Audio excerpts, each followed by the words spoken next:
नमस्ते। आप सबको खिचड़ी की शुभकामनाएं और हार्दिक शुभकामनाएं मकर संक्रांति की।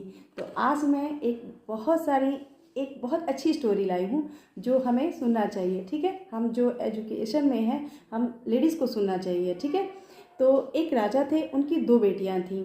दोनों बेटियां बहुत ही अच्छी थीं। ठीक है, गुणवान थीं, बहुत अच्छी थीं।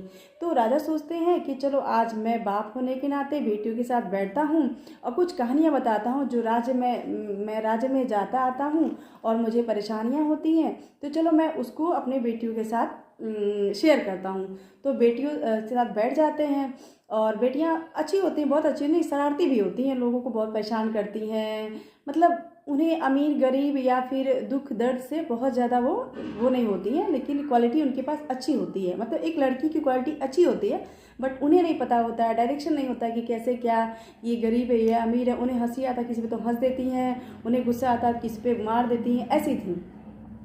तो राजा सोचे कि चलो आज मैं अपने बेटियों को कुछ ज्ञान दे दूँ। राजा जी बैठे ज्ञान देने। ठीक है, तो राजा जी जब ज्ञान देने बैठे तो राजा ने अपने बेटियों को बताया कि जैसे हम कर्म करते हैं वो कर्म पुनः हमें वापस फल के रूप में प्राप्त होता है। अगर हम गलत कर्म करते हैं तो हमें गलत मिलता है, और अगर हम सही कर्म करते हैं तो हमें सही मिलता है। तो बेटियों ने कहा कि ऐसा कैसे हो सकता है पिताजी, हम राजा की बेटियां हैं, हमें तो कभी कुछ होना ही नहीं चाहिए, हम चाहे कर्म के कुछ भी हो।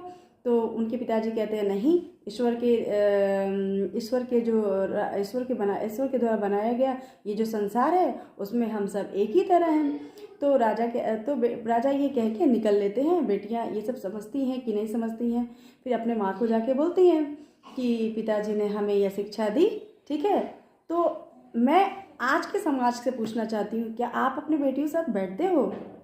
राजा तो बड़े ही प्राचीन काल की बात है कि वो अपने बेटियों के साथ बैठ के उन्हें ये महसूस हुआ कि मुझे अपने बेटियों को शिक्षा देना चाहिए।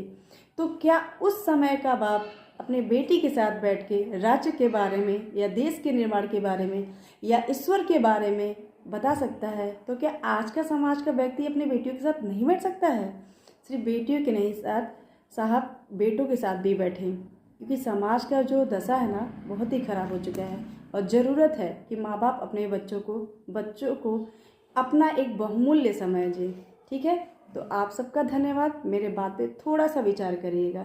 आपका बहुत बहुत धन्यवाद मुझे सुनने के लिए।